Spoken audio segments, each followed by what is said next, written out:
अस्सलाम वालेकुम वरहमतुल्लाहि वबरकातुहू। The noble prophet YouTube channel में आपका खैर मकदम है। आज आपके साथ हम जिस मौजू को लेकर हाजिर हुए हैं वह आज के माशरे में बहस का एक नया मुद्दा बन चुका है। पहले गैर मुस्लिम लोग ही इसको लेकर बात करते थे, लेकिन आज फेमिनिज्म के नाम पर मुस्लिम ख्वातीन भी इस पर सवाल उठाने लगी हैं और इसको औरत पर जुल्म की नज़र से देखा जा रहा है। जी हाँ, हम बात करने जा रहे हैं औरत की इद्दत की।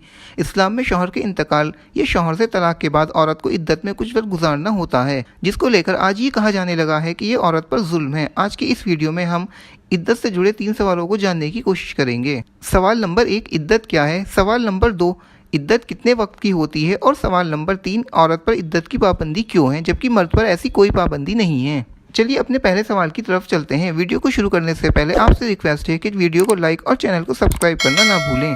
तो हमारा पहला सवाल है कि इद्दत क्या है?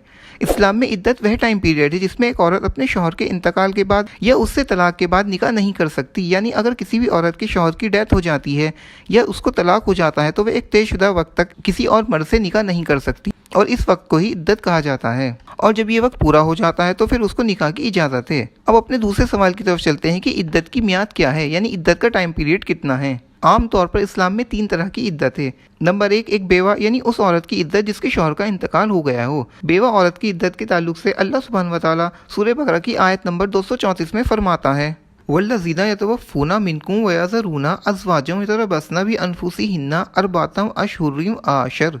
जिसका मतलब है, और तुम में से जो लोग मर जाएं और अपने पीछे बीवियां छोड़ जाएं तो वे बीवियां अपने आप को 4 महीने और 10 दिन तक रोके रखें। तो कुरान की इस आयत से साफ हो जाता है कि एक बेवा औरत यानी जिसके शौहर का इंतकाल हो गया हो उसकी इद्दत 4 महीने और 10 दिन तक है।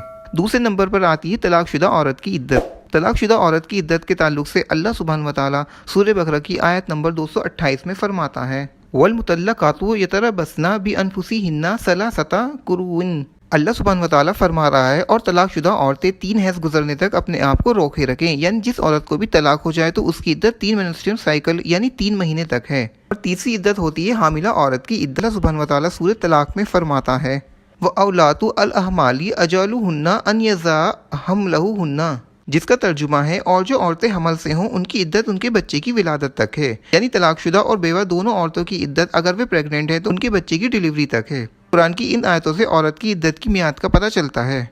अब अपने आखिरी और सबसे अहम सवाल की तरफ चलते हैं कि आखिर इद्दत की पाबंदी सिर्फ औरत पर ही क्यों है, मर्द पर कोई पाबंदी क्यों नहीं है? मर्द तो बीवी के इंतकाल के अगले दिन ही निकाह कर सकता है, पर औरत ऐसा नहीं कर सकती। ऐसा क्यों?